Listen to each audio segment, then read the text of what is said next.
আজ পবিত্র হজের মূল আনুষ্ঠানিকতা শুরু। মিনামুখী মুসল্লিদের ঢল, সৌদি জুড়ে কঠোর নিরাপত্তা। ভিসা আবেদনের সময় জাল নথি জমা দিলে 10 বছরের নিষেধাজ্ঞা, যুক্তরাজ্যের সতর্কবার্তা। সঠিক তথ্য ও বৈধ কাগজপত্র ব্যবহারের আহ্বান। এবং বার্লিনের উৎসবে লাল সবুজের উচ্ছ্বাস, গান, নৃত্যে কার্নিভাল মাতালো বাংলাদেশি শিশুরা। বিশ্বমঞ্চে তুলে ধরলেন ঐতিহ্য ও সংস্কৃতি। স্বাগত নিউজ 24 প্রবাসের সংবাদে। দর্শক, পুরো সংবাদে আপনাদের সাথে আছি আমি ফয়সাল মাহমুদ। দেখছিলেন বিআরবি কেবলস সংবাদ শিরোনামগুলো। এবারে পুরো খবর। আজ শুরু হচ্ছে পবিত্র হজের মূল আনুষ্ঠানিকতা। বিশ্বের নানা প্রান্ত থেকে আগত লাখো মুসল্লির উপস্থিতিতে এখন মুখর পবিত্র মক্কা। মধ্যপ্রাচ্যের চলমান অস্থিরতার মধ্যেও এবার সৌদি আরবে পৌঁছেছেন 15 লাখেরও বেশি বিদেশি হজযাত্রী। মুসলিম বিশ্বের সবচেয়ে বড় ধর্মীয় সমাবেশ ঘিরে দেশ জুড়ে নিরাপত্তা ব্যবস্থা জোরদার করা হয়েছে। ইহরাম বেঁধে মক্কা থেকে মুসল্লিদের মিনায় যাত্রা। 8 জিলহজ মিনায় অবস্থানের মধ্য দিয়ে শুরু হজের আনুষ্ঠানিকতা। সেখানে তারা জোহর, আসর, মাগরিব, এশা এবং পরদিন ফজর এই 5 ওয়াক্ত নামাজ আদায় করবেন এবং পুরো সময় ইবাদতে কাটাবেন। হজের আনুষ্ঠানিকতা শুরুর আগে মুসল্লিরা তাই মিনায় যাচ্ছেন। 9 জিলহজ হাজিরা যাবেন আরাফাতের ময়দানে। সেখানে সূর্যাস্ত পর্যন্ত অবস্থান করে খুতবা শুনবেন এবং তাওবা ইস্তেগফারে মশগুল থাকবেন। এবছর খুতবা দিবেন মসজিদুল হারামের ইমাম ও খতিব শায়ক আলী আল হুদাইফি। খুতবার পর হাজিরা একসঙ্গে জোহর ও আসরের নামাজ আদায় করবেন। পরে তারা যাবেন মুজদালিফায়। এদিকে তীব্র গরমের কারণে হাজিদের জন্য জারি করা হয়েছে বাড়তি সতর্কতা। তাপমাত্রা পৌঁছেছে 44 ডিগ্রি সেলসিয়াসে। অনুভূত তাপমাত্রা কয়েক ডিগ্রি বেশি। দাবদাহ মোকাবেলায় হজ যাত্রীদের পর্যাপ্ত পানি পান, ছায়ায় অবস্থান এবং অপ্রয়োজনীয় চলাচল এড়িয়ে চলার পরামর্শ দিয়েছে সৌদি সরকার। হজ কেন্দ্রগুলোতে মোতায়েন রয়েছে 2000-এরও বেশি স্বাস্থ্যকর্মী ও জরুরি সেবা টিম। এই বছর বিদেশি হজযাত্রী 15,18,000 ছাড়িয়েছে। বাংলাদেশ থেকে গেছেন 79,000-এর বেশি। আসমাতুলি, নিউজ 24। পবিত্র হজের আগে মক্কার বাজারগুলোতে বেড়েছে নিত্য প্রয়োজনীয় পণ্য, উপহার ও গহনার দাম। বৈশ্বিক অর্থনৈতিক অস্থিরতা ও সরবরাহ বিঘ্নিত হওয়ায় মক্কার বাজারগুলোতে কেনাকাটা করতে এসে হিমশিম খাচ্ছেন বিশ্বের বিভিন্ন প্রান্ত থেকে আসা হজযাত্রীরা। পবিত্র গ্রান্ড মসজিদের আশেপাশে শপিং স্ট্রিট ও বাজারগুলোতে হজযাত্রীদের চিরচেনা ভিড়। স্যান্ডউইচ বার থেকে শুরু করে কাপড়ের দোকান কিংবা মানি এক্সচেঞ্জ, সবখানেই মানুষের আনাগোনা। ভিড়ের মাঝেও ভাটা পড়েছে এবারের কেনাকাটায়। হরমুজ প্রণালী বন্ধ হয়ে যাওয়ায় বৈশ্বিক সরবরাহ শৃঙ্খল ভেঙে পড়েছে। বিশ্ববাজারে তেলের দাম বাড়ায় হুহু করে বাড়ছে সব ধরনের পণ্যের দাম, যার নেতিবাচক প্রভাব পড়েছে মক্কার স্থানীয় বাজারে। সোনা, রূপা আর সুগন্ধির দামও এখন আকাশ ছোঁয়া। আমি গত বছর হজ করেছি, কিন্তু এবছর পণ্যের দাম অনেক ঊর্ধ্বমুখী। মূল্য বৃদ্ধির বিশাল একটা পার্থক্য দেখতে পাচ্ছি। সবকিছুর দাম প্রত্যাশার চেয়ে অনেক বেশি। আগে যখন এখান থেকে কিনতাম তখন দামগুলো বেশ নাগালি ছিল। এদিকে হজ মৌসুমেও বেচাকেনা কম হওয়ায় হতাশ স্থানীয় ব্যবসায়ীরা। সত্যি বলতে সোনা ও রূপার দাম বেড়ে যাওয়ায় চাহিদা আর আগের মতো নেই, অনেকটাই কমে গেছে। শিগগিরই মধ্যপ্রাচ্যে শান্তি আসবে, স্বস্তি আসবে বৈশ্বিক অর্থনীতিতে, এমনটাই প্রত্যাশা ব্যবসায়ী সহ বিশ্বের বিভিন্ন প্রান্তে থেকে আসা মুসল্লিদের। রনি আহমেদ, নিউজ 24। ভিসা আবেদনে জাল নথি জমা দিলে 10 বছরের নিষেধাজ্ঞার সতর্কবার্তা দিয়েছে যুক্তরাজ্য। রবিবার এক বার্তায় ঢাকার ব্রিটিশ হাইকমিশন সতর্ক করেছে, ভুল বা ভুয়া তথ্য ব্যবহার করলে বাতিল হতে পারে আবেদন, হারাতে হতে পারে ভবিষ্যতে যুক্তরাজ্যে প্রবেশের সুযোগও। ভিসা আবেদনের সঠিক তথ্য ও বৈধ কাগজপত্র ব্যবহারের উপর গুরুত্ব আরোপ করেছে ব্রিটিশ হাইকমিশন। সেই সঙ্গে আবেদনকারীদের সঠিক তথ্য ও অফিসিয়াল নির্দেশনা অনুসরণের আহ্বান জানানো হয়েছে। জার্মানির বার্লিনে শুরু হয়েছে কার্নিভালের মৌসুম। এতে বিশ্বের নানা দেশের শিশু কিশোররা 20টি গ্রুপে অংশ নেয়, তুলে ধরে নিজ নিজ দেশের সংস্কৃতি, পোশাক ও ঐতিহ্য। জার্মানির বার্লিন থেকে অনামিকা বড়ুয়ার রিপোর্ট। জার্মানির রাজধানী বার্লিনের রাজপথ যেন এক টুকরো রঙিন পৃথিবী। শিশুদের হাসি, বাংলা গানের সুর আর বর্ণিল পোশাকে প্রাণ ফিরে পায় কিন্ডার কার্নিভাল। হাজারো সংস্কৃতির ভিড়ে এবারও আপন পরিচয়ে উজ্জ্বল ছিল বাংলাদেশ। সামাজিক ও সাংস্কৃতিক সংগঠন উঠান ব্যানারে অংশ নেওয়া প্রবাসী বাংলাদেশি শিশুরা নাচ, গান আর বাঙালিয়ানার আবেগ তুলে ধরে শেকড়ের গল্প। ভিন্ন দেশের শিশুদের সঙ্গে আনন্দ ভাগাভাগি করে নেয় তারা। ভাষা আলাদা, সংস্কৃতি আলাদা, তবু হাসি আর বন্ধুত্বের সেতুতে মিশে যায় সব দূরত্ব। আয়োজকরা বলছেন, এমন আয়োজনই ভবিষ্যৎ প্রজন্মকে শেখাবে সহমর্মিতা, সম্প্রীতি আর সংস্কৃতির সৌন্দর্য। আমরা বাংলা উঠান থেকে কার্নিভালে অংশগ্রহণ করতেছি। নাচের আমাদেরকে অনেক মজা লাগে। আমরা আজকে বাংলা উঠানে অংশ নিয়ে আসছি আর আনন্দ করছি আর অনেক ভালো লাগছে। আমরা প্রতি বছরে নয় এবছরও বাঙালির বাংলা সংস্কৃতিকে তুলে ধরার জন্য সবাই মিলে আমরা এই পথে নেমেছি। বার্লিনে ক্রাইস্টবার্গে রাজপথ ঘুরে গয়েল লিচার পার্কে গিয়ে শেষ হয় এই রঙিন মিছিল। তবে শেষ হয় না আবেগ। প্রবাসীদের হৃদয়ে থেকে যায় এক টুকরো বাংলাদেশ নতুন প্রজন্মের হাতে তুলে দেওয়া শিকড়ের গল্প হয়ে। Text report, news 24। উপসাগরীয় অঞ্চলে যুদ্ধ পরিস্থিতি ও সমুদ্রপথে আমদানি সংকটে কুয়েতে কোরবানির পশুর বাজারে অস্থিরতা দেখা দিয়েছে। চাহিদার তুলনায় সোমালিয়া ও আফ্রিকার দেশগুলো থেকে পশুর সরবরাহ কমে যাওয়ায় গরু ও দুম্বার দাম রেকর্ড পরিমাণ বেড়েছে। গত বছর যেসব দুম্বা 70 থেকে 90 কুয়েতি দিনারে বিক্রি হতো, এবার তার দাম বেড়ে 110 থেকে 140 দিনারে বিক্রি হচ্ছে। গরুর দামও বেড়েছে কয়েকশো দিনার। আর এতে বিপাকে পড়েছেন প্রবাসী বাংলাদেশি সহ নিম্ন ও মধ্য আয়ের ক্রেতারা। মানে যুদ্ধ বিগ্রহের কারণে বাইরে থেকে পর্যাপ্ত পরিমাণ গরু আসে নাই, যে জন্য অন্যান্য বছরের চেয়ে এবছর গরুর দাম মনে হচ্ছে। মালয়েশিয়ায় শিক্ষা, গবেষণা ও সামাজিক ক্ষেত্রে অবদান রাখা বাংলাদেশিদের স্বীকৃতি দিতে দ্বিতীয়বারের মতো সম্মাননা অনুষ্ঠানের আয়োজন করতে যাচ্ছে Dhaka university alumni association Malaysia. আগামী 6 জুন কুয়ালালামপুরের SSU ক্লাব আমানে অনুষ্ঠানটি অনুষ্ঠিত হবে। শনিবার কুয়ালালামপুরের একটি রেস্তোরাঁয় সংবাদ সম্মেলনের মাধ্যমে এই তথ্য জানান আয়োজকরা। এ সময় তারা বলেন, অনুষ্ঠানের মূল উদ্দেশ্য আন্তর্জাতিক পরিমণ্ডলে বাংলাদেশিদের সাফল্য তুলে ধরা এবং দেশের ইতিবাচক ভাবমূর্তি শক্তিশালী করা। অনুষ্ঠানটিতে বাংলাদেশ হাইকমিশনার সহ মালয়েশিয়ার বিভিন্ন বিশ্ববিদ্যালয়ের উপাচার্য, গবেষক ও বিশিষ্ট ব্যক্তিরা উপস্থিত থাকবেন।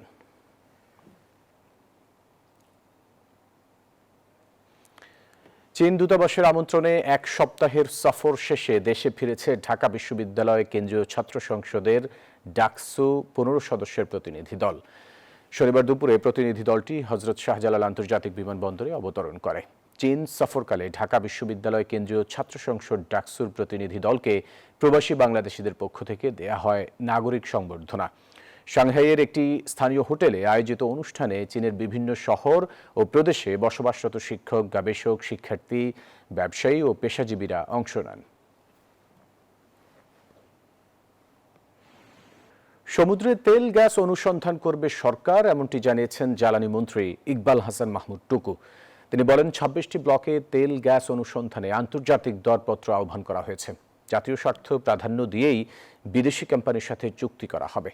রবিবার সচিবালয়ে সংবাদ সম্মেলনে এসব কথা জানান তিনি। ভবিষ্যতে যদি আমাদের এখান থেকে গ্যাস বা তেল যেটাই উত্তোলন করা যায়, সেটা দেশের উন্নয়নের জন্য একটা বড় নিয়ামক হয়ে দাঁড়াবে। তবে আন্তর্জাতিকভাবে উত্তোলনের যেসব কন্ট্রাক্ট আছে সেগুলোকে বিশ্লেষণ করেই আমাদের জাতীয় স্বার্থ রক্ষা করে আমরা এই কন্ট্রাক্টগুলো করব। শিশু রামিসা ধর্ষণ ও হত্যার ঘটনায় প্রধান আসামি সোহেল রানা ও তার স্ত্রী স্বপ্না আক্তারকে অভিযুক্ত করে আদালতে চার্জশিট দিয়েছে পল্লবী থানা police. Public prosecutor Omar Faruki বলেন, 1 জুন থেকেই মামলার বিচারিক কার্যক্রম শুরু হবে। এর মধ্যে শিশু সহিংসতা দমন ট্রাইব্যুনালে মামলা হস্তান্তর করা হয়েছে। দ্রুত বিচার সম্পন্ন করতে এ আদালতের অবকাশকালীন ছুটিও বাতিল করা হয়েছে। মিরপুরের শিশু রামিসাকে হত্যা ও ধর্ষণের ঘটনায় প্রধান আসামি সোহেল রানা ও তার স্ত্রী স্বপ্না আক্তারকে অভিযুক্ত করে আদালতে ৪৭ পৃষ্ঠার চার্জশিট দাখিল করেছে পল্লবী থানা পুলিশ। রবিবার বিকালে সিএমএম আদালতে তদন্ত প্রতিবেদন জমা দেন তদন্তকারী কর্মকর্তা ওয়াহিদুজ্জামান ভুইয়া নিপুণ। পরে মামলা মহানগর শিশু সহিংসতা দমন ট্রাইব্যুনালে মাসরুর সালেকিন এর আদালতে হস্তান্তর করা হয়। বিচারক অভিযোগ আমলে নিয়ে অভিযোগ গঠনের তারিখ ১ জুন ধার্য করেছেন। শিশুদের উপরে যে সহিংসতা বা দর্শন এবং তাদেরকে যে হত্যা করা হয় দর্শন করে, এগুলি বিচার করার জন্য এই আদালতে আজকেই প্রেরণ করা হয় এবং আমল গ্রহণ করে আগামী ১/৬/২৬ তারিখে মামলাটির অভিযোগ গঠনের জন্য দিন ধার্য করেন। পাবলিক প্রসিকিউটর ওমর ফারুকি বলেন, বিচার দ্রুত সম্পন্ন করতে এ আদালতের অবকাশকালীন ছুটিও বাতিল করা হয়েছে। আসামিদের সর্বোচ্চ সাজা প্রত্যাশা করেন তিনি।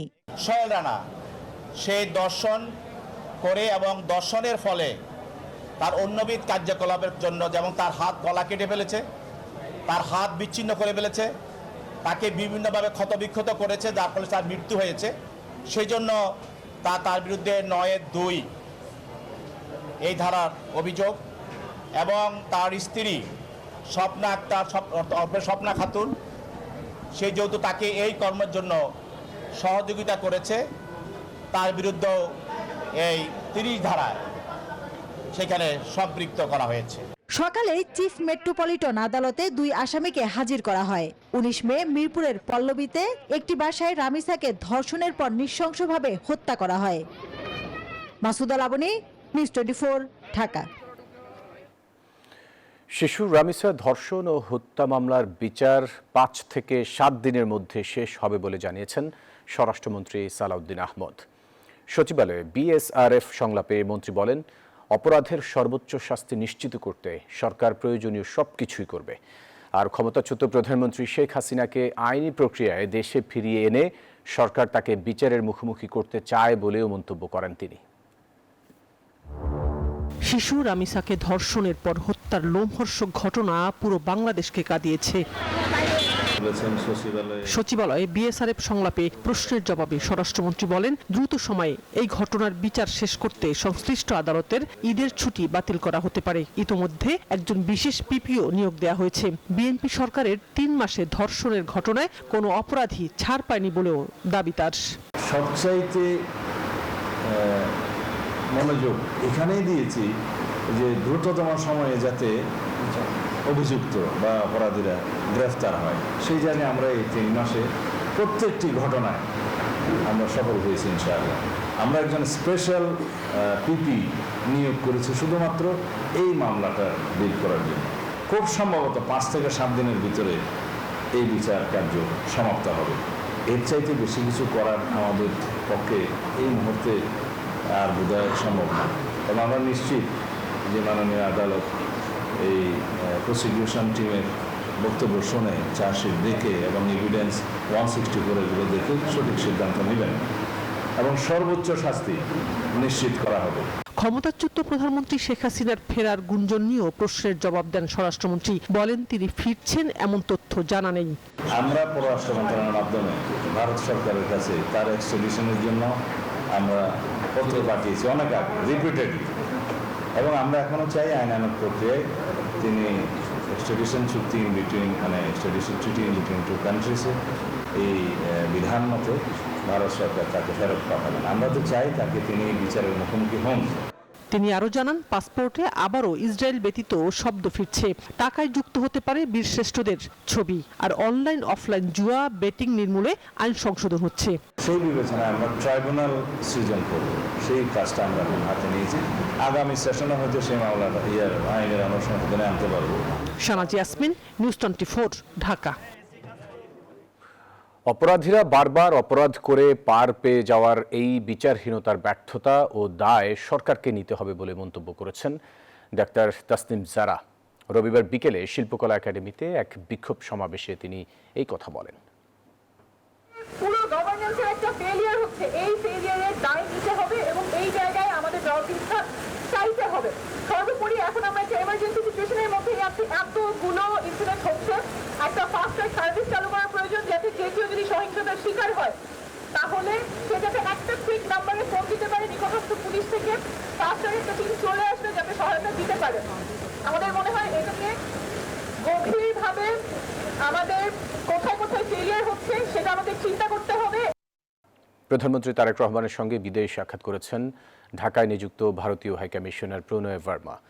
রবিবার বিকেলে বাংলাদেশ সচিবালয়ের মন্ত্রিপরিষদ বিভাগে প্রধানমন্ত্রীর কার্যালয়ে তিনি বিদেশ সাক্ষাৎ করেন। প্রধানমন্ত্রী প্রেস উইং থেকে এই তথ্য জানানো হয়। বিদেশ সাক্ষাতের সময় পররাষ্ট্রমন্ত্রী ডক্টর খলিলুর রহমান উপস্থিত ছিলেন।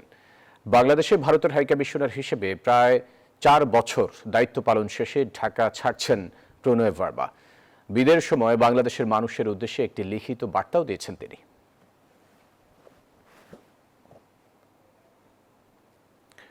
কক্সবাজার জেলা জজ আদালত এলাকায় প্রকাশ্যে গোলাগুলির ঘটনায় চরম আতঙ্ক ছড়িয়ে পড়েছে। আদালত চলাকালীন সময়ে দুর্বৃত্তদের গুলিতে আহত হয়েছেন এক যুবক। ঘটনাস্থল থেকে পালিয়ে যায় হামলাকারীরা। আদালতের মতো গুরুত্বপূর্ণ স্থানে এমন ঘটনায় উদ্বেগ জানিয়েছেন আইনজীবী ও বিচারপ্রার্থীরা। রোববার সকালে কক্সবাজার জেলা জজ আদালতের পেছনের কোর্ট বিল্ডিং গেট এলাকা হঠাৎ একের পর এক গুলির শব্দে কেঁপে ওঠে। মুহূর্তেই আতঙ্ক ছড়িয়ে পড়ে পুরো আদালত প্রাঙ্গণে। নিরাপদ আশ্রয়ের খোঁজে ছোটাছুটি শুরু করেন বিচারপ্রার্থী, আইনজীবী ও সাধারণ মানুষ।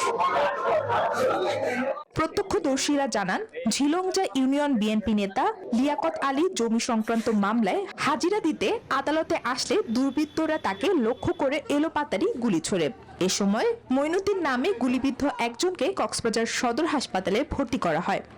আমরা সবাই এইভাবে দাঁড়িয়ে আছি, সেই মিনিসি যেহেতু গুলি টানছে এর ভাই কি গুলি লাগছে মেম্বার সহ যখন আমরা হাজিরা দিয়ে বাইরে এসেছি, আমি বাইক নিয়ে বাইকে উঠছি, মেম্বার গাড়িতে উঠবে, এই সময় গুলি করতেছে মেম্বারকে।